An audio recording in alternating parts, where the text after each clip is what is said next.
Hello, everyone, and welcome to the very first episode of the Cynical Challenge podcast. My name is Grayson Knudsen.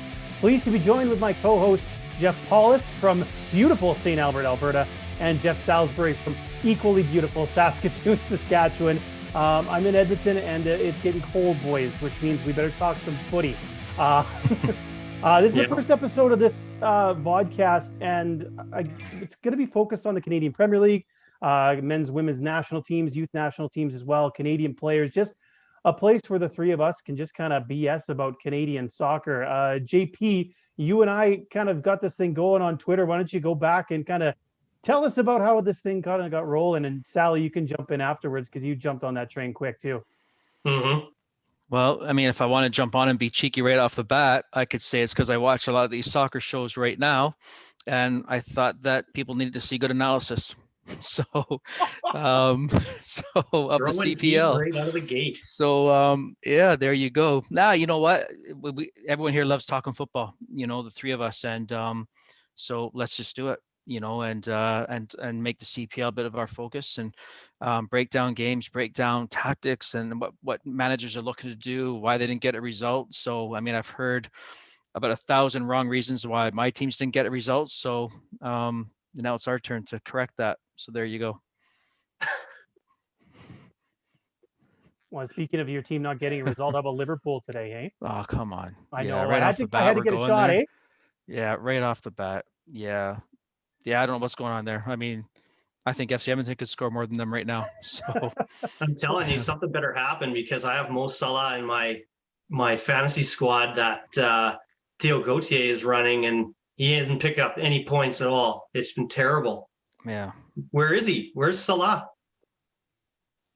Where's all of them? Yeah. No, they're just, you know what? Teams are figuring them out. They're sitting back. They're not letting them get in behind it. They can't utilize their strengths, which is a lot of it's pace.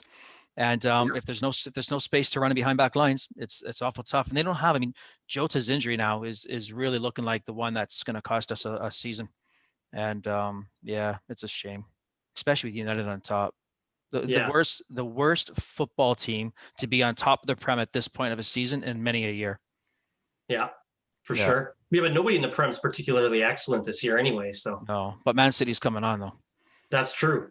That's true. But they always fall apart once the Champions League hits full stride. So that's a good point. This is the kind of expert analysis you can expect here on Cynical Challenge. We'll try to keep it more Canadian right now. Obviously, not a lot of games being played. Sally, why don't you just talk a little bit about yourself, why you got into football, and just where the passion comes from. I know you're a big, proud Voyager, rocking the SAS Select shirt as well. So just talk a little bit about Jeff Salisbury in terms of football fandom. Yeah, holy smokes, where do I start? Probably playing local youth footy here in the city since I was 4 years old. And then getting into watching the Prem initially because my brother, who's 5 years older than I am, would be up watching Soccer Saturday on TSN with the legendary Graham Leggett. And yeah, we'd be watching games, and a terrible, but great story, I think, of how I really initially got hard into watching the pro game is there were a red team and a blue team playing, and my brother was cheering for the red team. And so, you know, I couldn't cheer for the same team as him. So I started cheering for the blue team. Just happened to be that it was Man U against Chelsea. And from that point, and I think I was maybe 6 years old, from that point, I've been following Chelsea. So I don't know. It's a legit enough story to me. I appreciate it. I mean, it doesn't come from, you know, out of spite or anything, which is good. That's exactly it's out of spite for my brother in a way, I guess, but still legit. Too bad it was Chelsea, though. That's the only problem. What's that? So it's too bad it was Chelsea. Oh, they're the best club in the league. What if they were playing Villa or Palace or something? Yeah, that would have been tough. Or they could have been playing Everton, and I would have been torn. I could be an Evertonian right now and living the toughest life possible. So there you go. Yeah, that goes out to Tommy if he's watching. JP, everyone knows all about you, head coach with FC Edmonton, now with Scottish in the city here in Edmonton, repping Scottish right now. Yeah, tough right now. You guys, obviously, we can't train in the pandemic. How have you guys adjusted then? A lot of online stuff with your boys there. Tons. Yeah, tons of online stuff throughout the whole club. We've got there's a good tech staff at the club, so everyone's chipping in, putting on sessions for our players to do at home. We also work with the Bridge FC Edmonton's physiotherapy partner. We work with them as well, so they put on home workouts once a week for our players. Yeah, we're doing a lot. So well, we're doing as much as we can without kicking a ball, but lots of at-home stuff. I mean, I think most clubs are doing that, but yeah, I mean, I'll have some pretty exciting stuff to share on this vodcast in hopefully a couple weeks about Scottish and some of the things that are happening there and some of the programs that we'll be adding. But exciting days ahead for the club.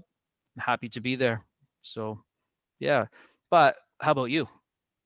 Well, I got into soccer mostly just from playing video games. Honestly, I used to play FIFA. Never really got into like a certain club. I would still say that I don't actually have a favorite club per se, even though there's a lot of FC stuff. A lot of that just came from working with the club. A lot of that was free, and I just kind of got it. But my biggest thing is the international game.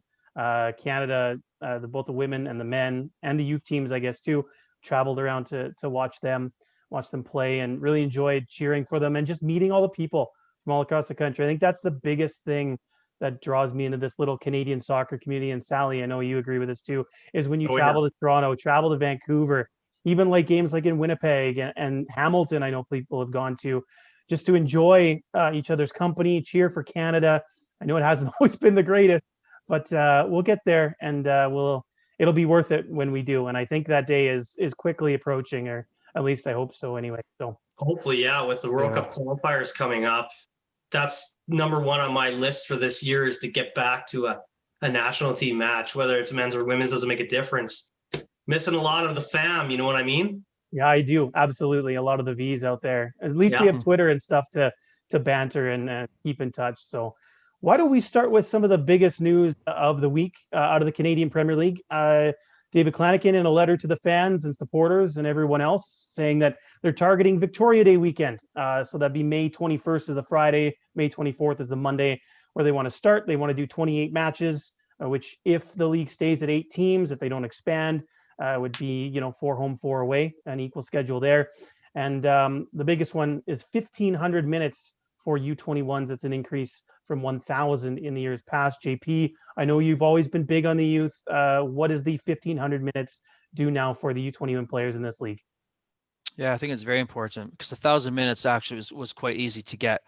And, and even though I think by the end of the year in 2019, the 2 lowest teams in those minutes for the young players were actually us and Cavalry. That being said, though, we also had a plan in place to make sure, our young players were also getting minutes with the AMSL team. And so most of my young players had more minutes than most of my senior players, with both environments. Yeah, it's important to keep pushing that. I would argue, and I have argued, that it should be a U19 rule in this country, not a U21, because U Sport can accommodate the U21 player. That's a separate program. It's not meant to tie into the U21s, which it does now because of the rules. But I've always thought it should be U19. We don't have currently enough opportunities for those kind of elite 17 to 19-year-olds in this country. This would help those players. You saw it, FC Edmonton, you were part of it. You saw, you know what I did there. And we brought in 17-year-olds to satisfy that rule, so that by the time they were 21, Marcus Vallado is going into his 3rd year professional football at FC Edmonton, and he's still a U21 player for this year and next year.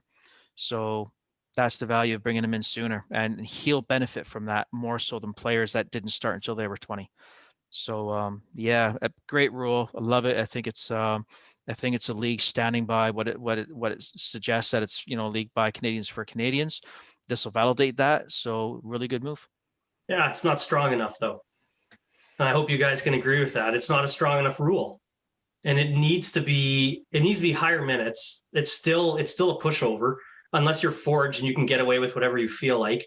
But it's not strong enough. It should be, I don't know what a good threshold is, but teams like Pacific and Cavalry even were hitting that 1,000 mark threshold. Maybe it wasn't Cavalry, but regardless, Pacific and there was somebody else hit that 1,000 mark threshold by the 2nd month of the season. And what was it? Pacific ended up having almost 7,000 minutes, I think, of U21 time in the first year. Yeah, they went super young. So they were obviously going to hit that easily. But I agree, Jeff. I think it's too weak. I think it's got to be probably 2000. And I like what JP says too about making it U19, because that's the biggest gap right now in this country, is the step from the under 18s where you're in high school and bridging the gap to pro. U Sports does a great job. Nothing against them, but that's just short season. They play for 2-3 months in the fall, and then what? You kind of kick around in the winter, maybe play some AMSL or whatever it is where in your province. But it just needs to be stronger. If we want to develop the youth, it's got to be a little tighter. But this is a good step. It's a step in the right direction. So one thing that I was thinking of as well is that I think it should almost be formulaic in how they determine how many minutes that is, in the sense of you have a 28 game schedule for each club, and you have X number of U21s, Canadian international U21s. What's the word I'm looking for? But Canadians that can potentially play for the national team. U21 minutes you have, make it formulaic. Make it make a little bit more sense based on kind of that overall promise of the league being a place for young Canadians to be able to cut their teeth. We obviously don't want to see the league just become almost like a League One Ontario pro in a way, you know what I mean? But at the same time, let's have a little bit more of a meaningful number behind those U21 minutes, rather than just saying arbitrarily, 1,500 minutes and that's all it is. You have an X number of U21s per squad that are eligible for the national team. It isn't that hard to be able to figure something out. I don't have a calculator on me, but I'm sure if the three of us sat down for 5 minutes, we'd be able to figure out what a reasonable number should be. But the 1,500 is just not enough.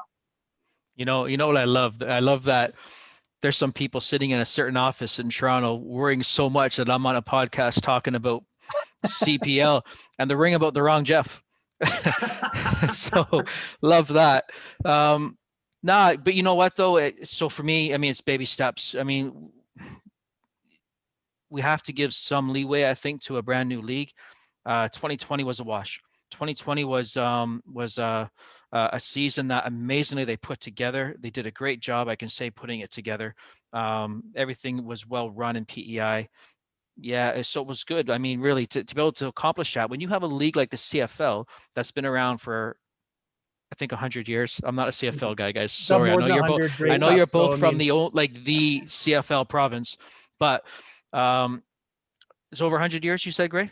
They've had over 100 Grey Cups. The league itself hasn't quite been around for that long, but the game is old, is what I'm saying. Yeah. So, and yet they could not get a season in. But here's the CPL in year 2, and it manages to get a bubble season in, which is phenomenal. So, all right. So let's take that season, put it aside. And I will stand up for Forge a little bit, by the way, Jeff, because they had some circumstances with injury that made it very difficult for them. And but at the end of the day, though, with all the ranting and all the stuff that was happening on Twitter about, the league with this and Forge that, they met their minutes. At the end of the day, no one said they had to meet them in their 5th game or their 4th game. They met them, so, okay. But here we are, though. So let's look at this as really season 2. And if we look at this as season 2, it's a positive step. Can it be more? Yeah, I don't disagree with both of you. I think we can really do a lot more to mandate young Canadian development. So I like that, but I still see it as a positive step. You're a shill, Jeff, a shill. Oh, yes, that's me. I have a concern. What if Forge was really poor last year? They didn't reach their minutes threshold until the 2nd round. What if they were really poor and didn't get out of the 1st round? Then what would have happened? I mean, I think they did. I think they did at the end of the first round. Okay, yeah. Then my apologies. They had to. No, everyone had to by the end of the first round. So I apologize for that. Yeah, all good. But I remember, that was the big thing. And there were extenuating circumstances because you can't bring someone into the bubble. That was never going to happen. So good on them for getting it in. Obviously, towards the end, Bobby knew that they were through to the next round, and they could probably start, a lineup with all of their U21s just to make that minutes threshold. Mm-hmm. Is that something that you could see teams doing? Maybe throwing a match, not throwing a match per se, but we're down by 2 in the 70th minute and it doesn't feel like we're going to come back. Maybe just put on 1 or 2 of the U20s just to make sure that we get that minutes. Is that something that concerns you at all? Well, you're going to see it. I mean, unfortunately, it's going to happen. We don't want it to happen, but you are going to see that. What it does do, though, what I like about it is that it's going to make managers now really look at their U21 players. Now, most are going to use, I assume, a lot are going to use their university players for this, the U Sport draft players and whatnot, the guys that are already 21 years old, just turned 21, that'll qualify for the rule. This is why I believe it should be U19, because I think we're utilizing two programs into one, which I was never a fan of from the get-go. I argued against it, debated it. But yeah, and that's what'll happen. If you sign three young players and you don't fancy one of them, you're going to use that player in games that are either well up 3-0 or well behind, and that's not the intent of these minutes. So yeah, I mean, the managers have to figure that out now. But we'll talk a little bit about the rosters and some of those U21 players now as we kind of go across the country and see where each team is at. Sally, where do you want to start? Pick a team and we'll work off that. Well, I was hoping we'd go west to east because that's how I made my note sheet. Let's do it. Let's start on Vancouver Island. Start with Pacific. Sally, what do you like about this Pacific FC squad under Pamadou Ka? Okay, well, first off, just to prove that I made it, there's the close-up of my note This is sheet. the most work you've ever done for anything ever. I know, yeah. I mean, back on a previous podcast that shall remain unnamed, notes never happened. It was all just off the cuff because I was a much snappier, wittier young lad at that point. But so I enjoyed that, by the way. I was a guest on that. I enjoyed that. I had fun with that podcast. I was on there once too. Yeah, it was yeah, that's right. Well, Grayson and I were part of a special one that happened before a men's national team match. We were reminiscing right before we started recording here about the ridiculousness of it and how much fun it was. So we'll have to try and reach that same level for this one, guys. Okay. Got it. By the way, Rob, your co-host, dropped off a bottle of rum for me. Oh. Yeah. Is that what we can expect? You gave me nothing, Jeff, but except grief on Twitter in the Island Games. That's about it. Yeah. Well, I mean, that's the gift that just kept on giving, isn't it? Yeah, pretty much. Okay, so Pamadou Ka's squad. The first thing that really, really caught my eye is their addition of Manny Aparicio in midfield. And I honestly don't understand why they made that move and why they felt that Manny was the right fit for them. I don't think he fits the style of football that they play at West Hills. He is, I don't know, they play a much quicker through the middle type game than York ever played. Maybe I'm just underestimating the type of player that Aparicio is. I've always seen him as being a much more kind of methodical and possession type player, whereas Pacific seems a little bit more explosive in when they're moving the ball forward. They've never seemed like a team that just tries to move the ball around a ton in building up an attack. They always try to seem to move things rather rapidly. And Aparicio, I mean, the biggest thing I see him bringing is set pieces. That's something that Pacific hasn't had at all in their first 2 years. I don't know. I think maybe Blasco scored a single free kick goal, but that's the only one that I can think of right now. Maybe one of the Verhaven, however the heck you say that again. Maybe one of those kids put one in. But yeah, I mean, Aparicio, set piece man. Besides that, don't really understand the fit. Yeah, what do you think, Ray? Excuse me. The first thing that jumped out to me, I was looking at a spreadsheet. Shout out to Jerry Wernig on Twitter @Jerry_. He's got a fantastic spreadsheet of all 8 of the teams with the contract statuses. So check that out. And it's Jerry_, and underscore is spelled out, not like the actual little underscore. Yeah. Thanks for sharing that with me a couple of days ago. Yeah, no worries. Pacific has 19 players on their roster, and with the addition of Aparicio, the other 18 are holdovers. It's the same team. Yeah. And I kind of like what they've decided to do out there. They went super young the first year, and they said, you know what? It might be a little ugly. It might be a little tough at times, growing pains. But you could see it coming together a little bit last year, and I would have liked to see that over a full season. So maybe it'll set them back maybe a hair, but I like the core of the group, and I'm really excited to see how they continue to grow together. And I like the idea of keeping that core together, especially such a young one. I'm not sure I necessarily, I don't argue with you, Sally, about maybe Aparicio is not the right fit, but I like the move in terms of it is someone who can probably offer a little bit of leadership, someone who can steer them a little bit, which I think they're lacking just a little bit. They do have some guys, but it never hurts to have a couple of extra veteran voices in the squad. Yeah, listen, I love that we're going to debate and we're not going to agree with each other on this because, yeah, then it won't be fluff. It'll be us being real. And so I like that. And I like Aparicio as a signing. I look at that roster and, they bring in Pa, who is the most intense man on the sideline. But I'll tell you what, top drawer, person, just as a human, just fantastic. But that intensity that he brings and what doesn't show on the TV, I'm not sure when you're watching on a stream, in PI, I don't think you can pick up the competitive spirit of Aparicio, of Manny. I mean, this is a winner. This kid wants to win football matches, and his demeanor matches Pa's perfectly. I think he's going to be the ideal Pa player, and I think Pa will get more out of him because their personalities are really going to be a nice fit. He does give them that set piece, as I know, his ability to hit a set piece, and yeah, I just think that he's a really strong addition. He gives them, I think, the ability to rotate through that midfield now a bit more. Keep players fresher, depending again what the season looks like and how many games you have to play in so many days. Really strong pickup, and yeah, listen, good squad. They were already last year. I thought they were the best footballing team in PEI.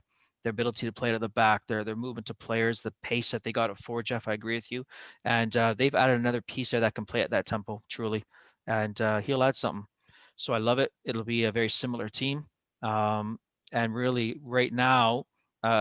Kind of an outside pick for me to be challenging, for top spot with that roster.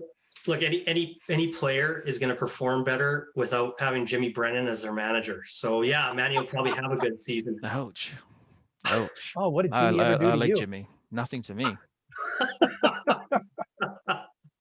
Look, the bottom line is I know we're going to get to York eventually, but the bottom line is York has been such horrible underperformers that at some point you just have to come to the conclusion that's likely the right one. Anyway, we'll get there when we get there. Yeah, exactly. Let's keep moving east and let's go over the mountains. Can I add one thing? Sorry, just one more thing really quick for Pacific. You really did do your research, didn't you? I did. I have like half a page for every club here, and you're trying to rush me along, Gray. What the heck? So real quick question of the two of you. The clubs that have performed the best have had an X factor player who has made the difference for them in matches, whether it's through possession, whether it's through production, however it's been, they've had at least one X factor. Is Diaz going to be an X factor for Pacific? He's an international signing.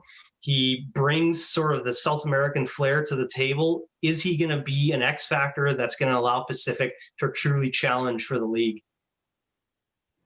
The quality's there. I mean, again, it's very difficult to use the Island games to assess any new player to any new squad, because we could talk about the players I brought in. How do you assess Kevin Ailman, who arrived here and had to quarantine 14 days and got about a week of training in before the Island games when he was stuck in Costa Rica for all that time training on his own. So I think it's a really harsh judgment to make on any player based on their PEI play, and plus none of us got a proper preseason. The training environment there, you have to be very careful because the grass pitches weren't, they weren't the best. They were okay, but they weren't the best. The turf pitch was good, but yeah, really tough to make a judgment on a player based on PEI. So you a new player bypassing the question. Yeah, there you go. To be honest, I wasn't expecting that question, Sally. So I don't know if I have a good answer for you either. I would like to think that he could. Obviously, that's why Pacific brought him in. And like I said, the South American style, the flair, I think that adds something that they certainly don't have. So it gives them another dimension, a little bit of life in that sense. So yeah, why not? Let's say yes. Well, and they've got Bustos. I mean, they have that player. They don't need Diaz to be that player. They need Diaz to be a good player. They have the X factor player in Bustos in this league based on his moments last year. That's fair. And I'm just trying to keep you fellas on your toes. That's all. No problem. Yeah, I guess we didn't work as hard pre-game as you did, Sally. JP, I know you're big on Cavs, and that has nothing to do with your friendship with Tommy Wilden Jr. It's a good team. What do you make of what they've done so far in the offseason? Yeah, it's a good team that's gotten better. So, they kept their core, they kept their DNA, they kept Tommy type of football. They're going to be physical, quick, aggressive. They don't mind. They can play football, but they do like to kind of play that one ball over the top of the midfield and then fight for that second ball and get players in that area. And they do that so well. They've retained the players that can do that. But then I think you look at what they've done going forward. So Sergio Camargo was a non-factor in PEI because of injury. He'll be back healthy. Escalante was not here because of pandemic. He's returning. He's like getting a new player, and he's an all-star signing then. So you can look at the return of Escalante as a top player being signed to that team, almost count him as a new player. Richard Luca is a player that I actually had to deal with, and it fell apart at the last minute. And then a couple weeks later, I found out he was signing for Cavalry. So maybe he learned to read English and look at the standings and see where they were and where we were. I don't know, but this Richard Luca, he does look better than me, to be fair. But this kid can play football. He's exciting. He's as exciting a player as this league has seen yet. If he comes in playing based on everything that I know about him. But he's a really nice add to their team. They've brought in a couple new strikers as well. I'm really curious about how our, Salamani, I think if I said that right, the Canadian striker they've brought in. I'm curious about what he's going to do here. I'm excited for him. But when you look at their additions, and they've lost some players, but they've replaced them. This young lad they've got on the left side that they brought in to replace Mavila, he's got some qualities and he's played at a good level, and he's bringing some good experience. So I really like the job he's done. He's kept who they are. They've kept their identity, but they've added these attacking pieces of Oliver Minatel. If he comes back and he's healthy again as well. Their question mark for me right now at this point in time is 0 word on Dominic Zator. And so he, for me, could be the final piece. If they can get him back into that lineup with what they have right now, this is a team that is going to be very, very difficult to play. They brought their roster up to 15 today with the signing of Tyson Farrago, who JP we know quite well. Yeah. Obviously, they lost Giantsopoulos. He moved on, but getting Tyson, who's played as a starter in the CPL, they're still good between the sticks. My biggest question with Cavalry is, where do the U21 minutes come from? I know Tommy still has a handful of spots left. The only U21 right now on the roster is Jose Hernandez, and we saw a little bit of him last year, but he's certainly not going to make up 1,500 minutes. So that's my biggest question. And I'm sure Tommy has some plans to bring in some guys. I know there's a couple guys from last year who are U21s who aren't signed yet. So maybe that's where he's going, just signing them later, that kind of thing. But that's my big question right now. But I agree with you guys. I mean, if they get Zator, look out. I don't know how. I know Fords will be the favorite always, but I mean, the Cavalry team looks good.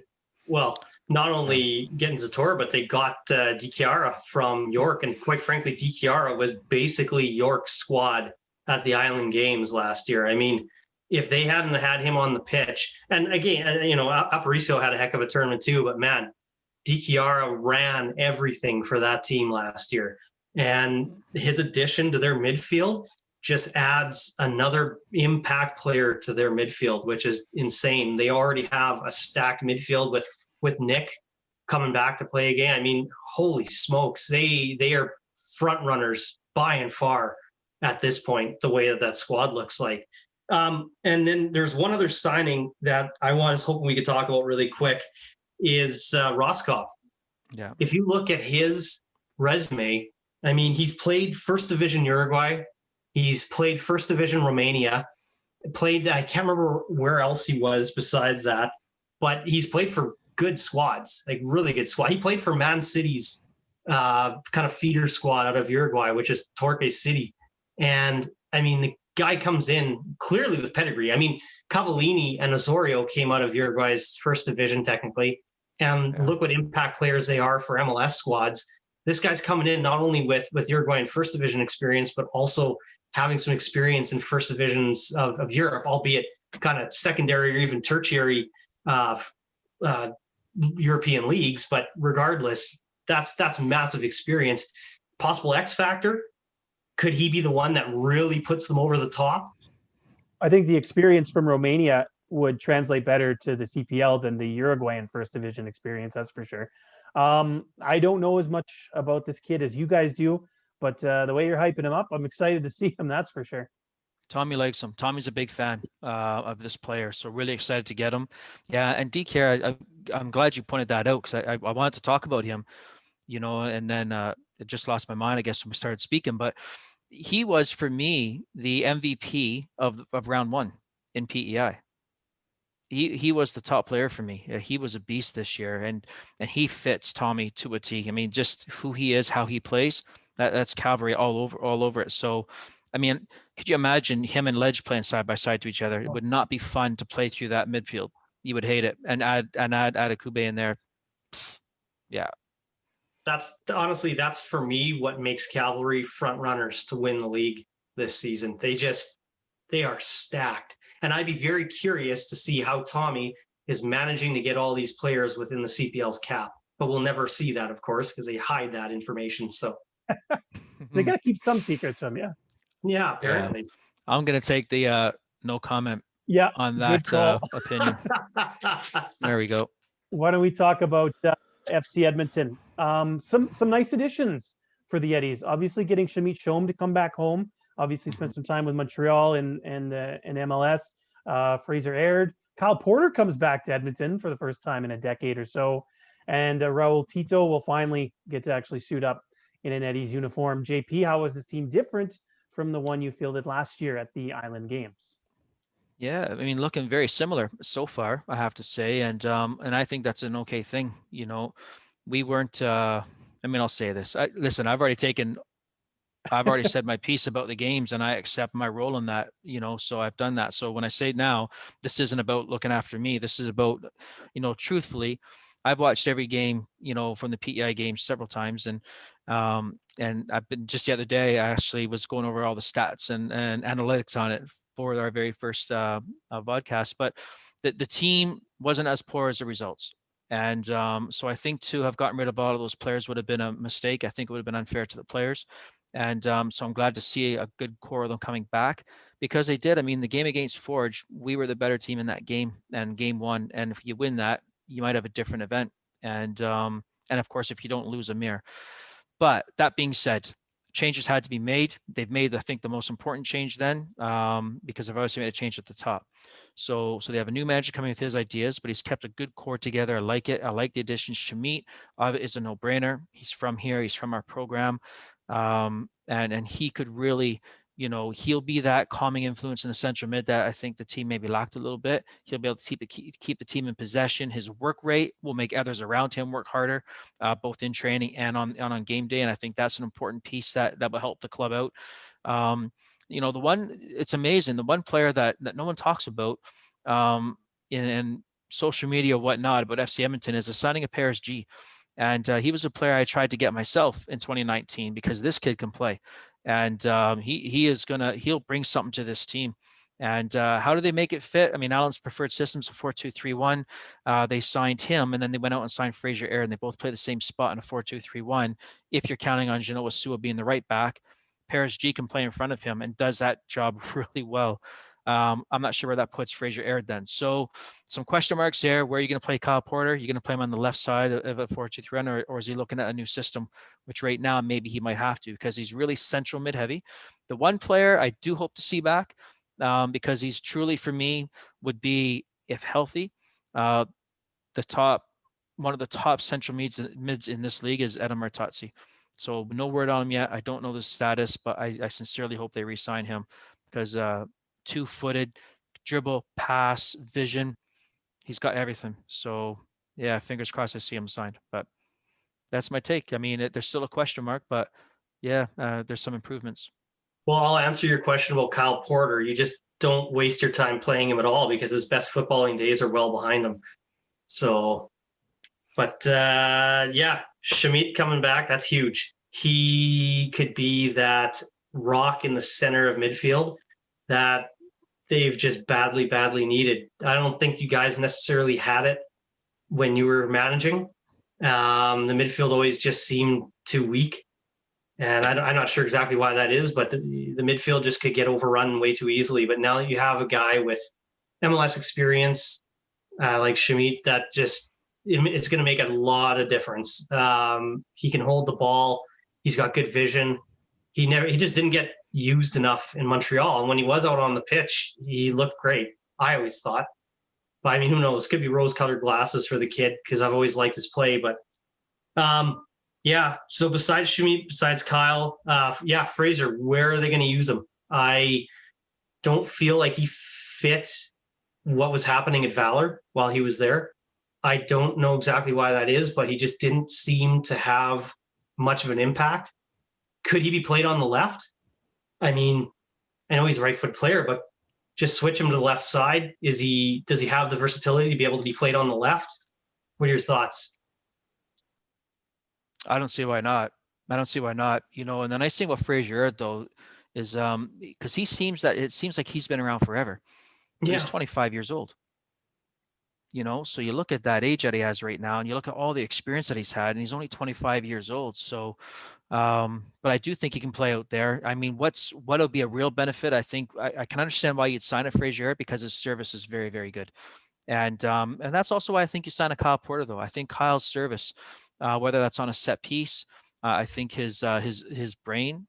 His leadership is what the club needs. It does need a leader right now, and I think he can bring that. But I think when you look, if you're Allen right now, and you're looking at your roster, and you see a 6'6" striker, you're thinking we need to get the ball into him a bit more. And I think guys like Fraser will do that. In particular, when I look at the signings, and I also think Kyle can do that. So, yeah. But I think that was the one thing that we always wondered with FC is why didn't they score more from set pieces, from corners? You've got Amir, you've got Easton, Guia's not short. Why didn't they get good opportunities in the box? Maybe the service wasn't quite there, and maybe guys like Kyle and like Fraser will be able to provide that. And I know, JP, you and I might be a little bit biased because we know these players personally. We've gotten to know them. We quite enjoy them. For me, like Mele, I don't think gets enough love. I think he's one of the top center backs in the league.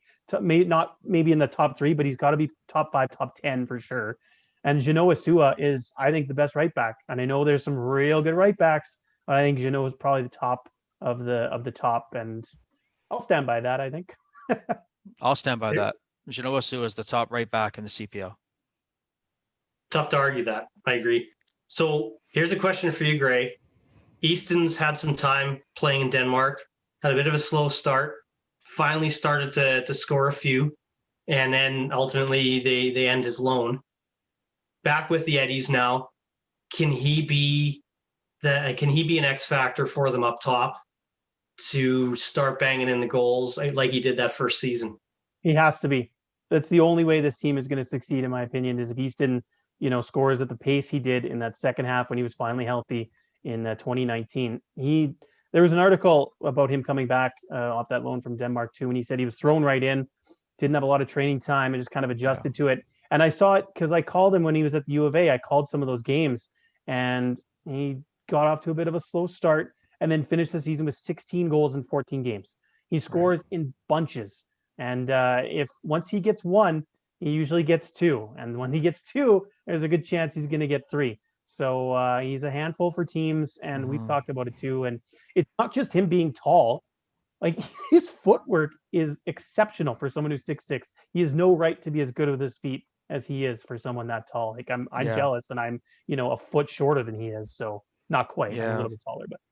No, you're spot. Listen, I say the same because for me, Easton and Garrett was just a good footballer who happens to be 6'6". Instead of he's a 6'6" right now, he's not a 6'6" striker. Actually, that's probably not his strength as being a 6'6" striker. His strength is ball at his feet. And here's another thing I'll kind of put on record right now about FC Edmonton.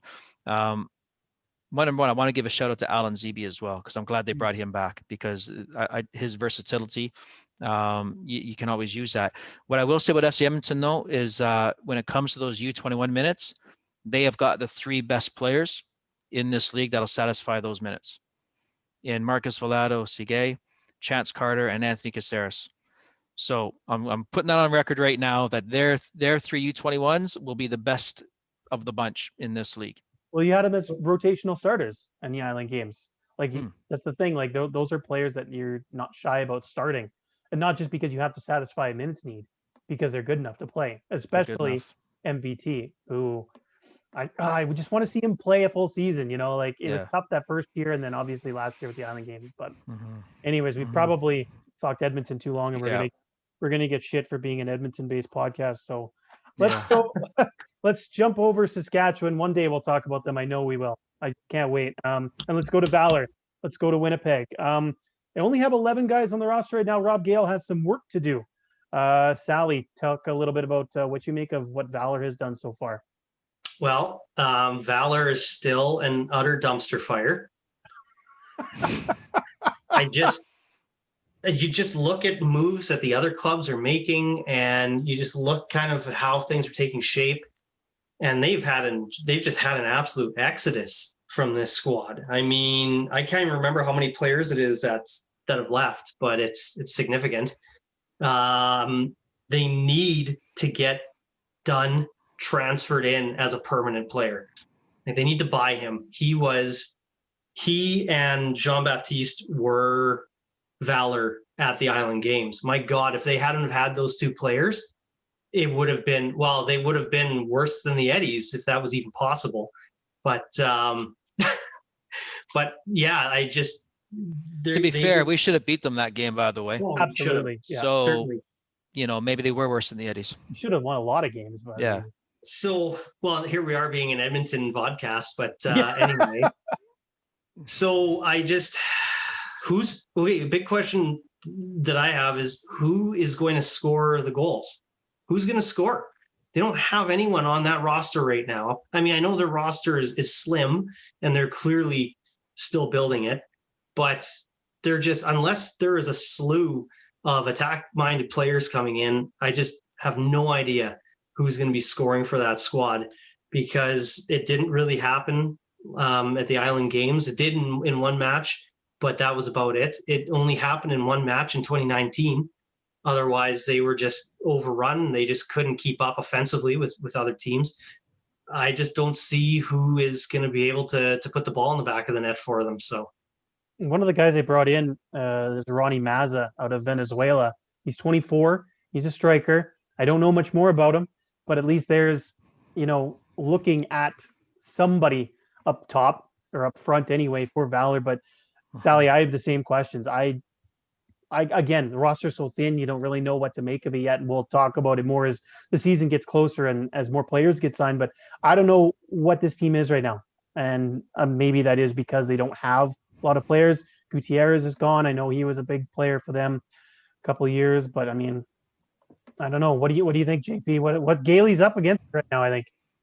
Well, what's actually, I keep having a little chuckle here, because if this was if we were Vikings, I would be Jeff the Good and not Jeff the Bad, and that's unbelievable on a show that I'm on. But we need one good Jeff and one bad right. Jeff, and I think we've got a good balance. So I guess I'm good cop from this point forward in the podcast. No, honestly, guys, I mean, number one, Rob Gale has to achieve what he achieves, I think, with less resources at his disposal than other clubs all over the place. Number one, youth system, backing him coming up. Not having to dig at Manitoba at all, but they don't have the same player base as other provinces like the Ontario teams do. And I mean, Quebec is the province that really sponsors Halifax, so they do have a player base, just not in there. You know what I mean? But yeah, so I think that he number one starts off with less resources than the other managers in this league. So a lot of the work he's doing it, very short staffed and putting in a ton of work to try and build what he's building there. I think last year, he did a good job in the changes, because they had wholesale changes. And I think to come out and perform the way they did and be competitive, he actually surprised me last year. They did as a team. I thought they'd be so new, so many new players and new pieces that they would struggle. And they were in a lot of the games that they played. They had a chance right down to the very end. They were in it. And to get into the Final Four, they had that chance. But I agree, Dunn's a key piece. He's a lone player, and if they can get him back, but I'll tell you what, if he becomes available, every single CPL team is trying to get him. So that's going to drive the price up as well. I think he did a good bit of business in keeping Baptiste. And I think that, Baptiste is a player that he's a top player. He's a top player in this league in his position, if not Yeah, he's definitely top 2 in that position, only because I love Amir did it so much. And Melite Mguye, I agree with you. Going back to that, he definitely needs more love. But so he's done good business. I'm really curious to see how Mutu does this year on a full season, not being injured, because again, he's got so much pedigree and class from where he's played. They're high on Mazza. I can tell you that. I know they're high on Mazza. He's a player that scores at a good level, top level in Venezuela. They're high on him. That's where the goals can come from. I really liked some of the work that they were getting. I love the work that Ricci gave them last year, that tireless, like running players down. He gives them a chance to be a high pressing team with that work rate. So it gives them some options. I mean, key losses though, you look at James Pantamis is a massive. I mean, he's obviously going to play for Montreal. They're going to have him on the roster this year, I'm sure. So he's got 2 keepers to find now. So to replace there, unless they can get Matt Silva to stay. And Matt Silva is a starting quality keeper in this league, so they do have a quality player that's on the books. He's just they've not re-signed him yet though. Dunn, massive loss if they can't get him back. Carrero, because I think Carrero's a really nice player in the midfield that can give a team depth. And then of course they lost Fraser Aird. Yeah, I mean they've got 12 positions to sign, as you said, and what I like though about Rob's approach in that, bit different than mine, is that he holds on and waits to sign players. He's going to see, and the longer he waits, then the more chances he gets of getting loan players in as well. And I think that keeps those spots available. If he can get it done to come back and on loan late, then he's done his job. But no, they're listen, for me, they've not signed enough players to make an opinion really yet. I know Rob's vision. I know he's got a plan there, and haven't talked to him about it. And yeah, I think there'll be another team. I mean, again, we'll wait and see what they find. I'd say you're a closeted Valor fan there, Jeff, but I've seen your shrine to Rob in the basement, so I know it's yeah, clearly. I know it's my affinity of Harry Potter. I like Gailey a lot as a person, and I think I agree with you, JP. He's got a plan, and it is a little bit different, like you said, where he sits and he waits. Maybe get guys on loan. Maybe get somebody who's desperate for a spot. Maybe get him on the cheap, something like that. Mm-hmm. So I guess Valor is kind of wait and see.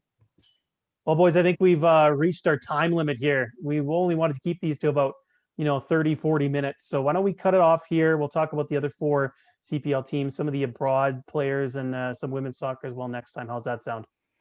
Yeah, good Sounds show. like a plan. All right, Hit us up with your socials. Go, JP. Okay, I am at Jeff_Paulus. Sally?